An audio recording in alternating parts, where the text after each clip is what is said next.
আসসালামু আলাইকুম প্রিয় দর্শক, সবাইকে স্বাগত। আবার একটি নতুন রেসিপি নিয়ে চলে আসলাম।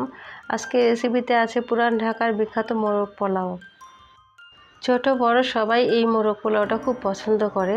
আজকে আমি পুরান ঢাকার স্টাইলে রেসিপিটা তৈরি করে নিব। এই ক্ষেত্রে চিকেনের পিসগুলো লবণ এবং লেবুর রস দিয়ে ম্যারিনেট করে রাখবো 30 মিনিটের জন্য।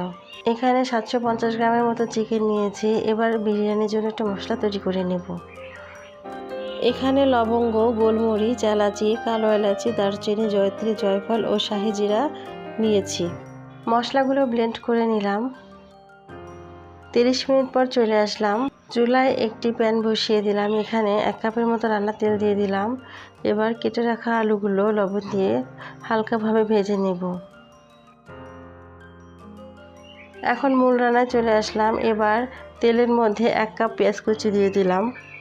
কিছুটা গরম মশলা দিয়ে দেব। এখানে দারচিনি, এলাচি, তেজপাতা, গোলমরিচ, লবঙ্গ। পেঁয়াজটা খুব গাঢ়ভাবে ভাজবো না, হালকাভাবে ভেজে নিব। পেঁয়াজটা ভাজা হয়ে গেলে এখানে 1 টেবিল চামচের মতো পেঁয়াজ বাটা, আদা বাটা ও 1 টেবিল চামচের মতো রসুন বাটা দিয়ে দিব। এরই সাথে 1 চা চামচ জিরা গুঁড়া ও 1 চা চামচ ধনে গুঁড়া দিয়ে দিলাম। মশলাটা তেলের মধ্যে ভালোভাবে কষিয়ে নিব। আর এখানে 1 কাপের মতো কাঁচামরিচ ফালি দিয়ে দিব। এই কাঁচামরিচ দিয়ে পুরো রান্নাটা করে নিতে হবে। আর এই রান্নাতে কাঁচামরিচ বাটা বা লাল মরিচ বাটা বা লাল মরিচের গুঁড়া কোনোটাই ব্যবহার করব না। স্বাদ মতো লবণ দিয়ে দিলাম। মশলাটা ভালোভাবে কষানো হলে চিকেনের পিসগুলো দিয়ে দিলাম। চিকেনের পিসগুলো দিয়ে মশলাটার সাথে ভালোভাবে মিশিয়ে নিতে হবে। মশলার সাথে চিকেনের পিসগুলো ভালোভাবে মিশানো হলে 10 মিনিটের মতো ঢেকে রান্না করে নিব। 10 মিনিট পর চলে আসলাম। চিকেনের পিসগুলো অনেকটা সফট হয়ে এসেছে। এই পর্যায়ে 2 টেবিল চামচের মতো টক দই দিয়ে দিব এবং 1 টেবিল চামচের মতো কাজু বাদাম বাটা দিয়ে দিব।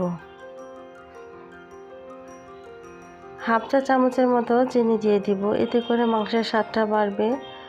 এবার ভেজে রাখা আলুগুলো দিয়ে দিব এবং সেই সাথে তৈরি করা বিরিয়ানির মশলা 2 টেবিল চামচের মতো দিয়ে দিলাম। আলুগুলো মাংসের সাথে ভালোভাবে কষিয়ে নিলাম। এবার 1 কাপের মতো গরম পানি দিয়ে দিলাম এবং হাফ টেবিল চামচের মতো ঘি দিয়ে ঢেকে মিডিয়াম আঁচে 20 মিনিটের মতো রান্না করে নেব। এই পর্যায়ে মাংস রান্না হয়ে গিয়েছে। এখন মাংস আলু উঠিয়ে নিব আর যে ঝোলটুকু থাকবে তা জাল দিয়ে শুকিয়ে এবং এই ঝোলের মধ্যে সিদ্ধ করা ডিমগুলো দিয়ে কিছুটা ভুনা করে নেব।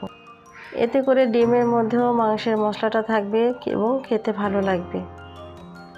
এখন পোলাও রান্না করার জন্য হাফ কাপের মতো রান্নার তেল দিয়ে দিলাম ও হাফ টেবিল চামচের মতো ঘি দিয়ে দিলাম। কিছুটা গরম মশলা দিয়ে দিলাম। এখানে দারচিনি, এলাচি, লবঙ্গ, তেজপাতা, গোলমরিচ দিয়ে দিলাম এবং 2 টেবিল চামচের মতো পেঁয়াজ কুচি দিয়ে দিলাম।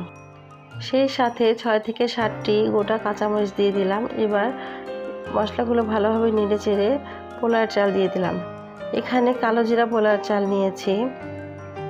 সেই সাথে হাফ টেবিল চামচের মতো আদা বাটা ও স্বাদমতো লবণ দিয়ে চাউলটা ভালোভাবে ভেজে নিব। যতক্ষণ পর্যন্ত আদার গন্ধটা না থাকে ততক্ষণ পর্যন্ত ভেজে নিতে হবে। চাউলটা ভেজে নেওয়ার পরে এখানে গরম পানি দিয়ে দিলাম। 400 গ্রাম চাউলের জন্য আমি এখানে 750 গ্রাম গরম পানি দিয়েছি।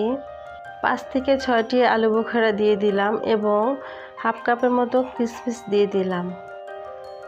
ভালোভাবে নেড়েচেড়ে ঢাকনা দিয়ে 10 মিনিটের মতো রান্না করে নিব। 10 মিনিট পর চলে আসলাম। পোলাওটা প্রায় 80% হয়ে গিয়েছে। এখন পোলাওটা মাঝখান থেকে ফাঁকা করে নিব। নিয়ে চিকেনের পিস, ঝোল, আলু, ডিম দিয়ে দিব। যেহেতু এখানে অল্প পোলাও তাই আমি সাইড করে দিয়েছি। আপনারা চাইলে পোলাওটা কিছুটা উঠিয়ে নিয়ে দিয়ে দিতে পারেন। এই পর্যায়ে আমি লেয়ার করে দিয়ে দিয়েছি। প্রথমে কিছুটা চিকেন দিয়ে দিলাম, তারপর পোলাও দিয়ে দিলাম, এরপরে আবার কিছুটা চিকেন দিয়ে দিলাম। সব শেষে ঝোল দিয়ে পুরো পোলাওটা ঢেকে দিব। এখন কিছুটা জাফরান ভেজানো পানি ও 10 থেকে 12 ফোঁটা কেওড়া জল দিয়ে পোলাওটা ঢেকে 20 মিনিটের মতো রান্না করে নেব। 20 মিনিট পর চলে আসলাম। তৈরি হয়ে গেল পুরান ঢাকার মোরগ পোলাও। সত্যি অবিশ্বাস্য। যদি আপনারা ঠিক এইভাবে আমার রেসিপিটি ফলো করে রান্না করেন তাহলে আপনারাও পেয়ে যাবেন পুরান ঢাকার মোরগ পোলাওর স্বাদ। আজকের মতো এ পর্যন্তই। সবাইকে ধন্যবাদ।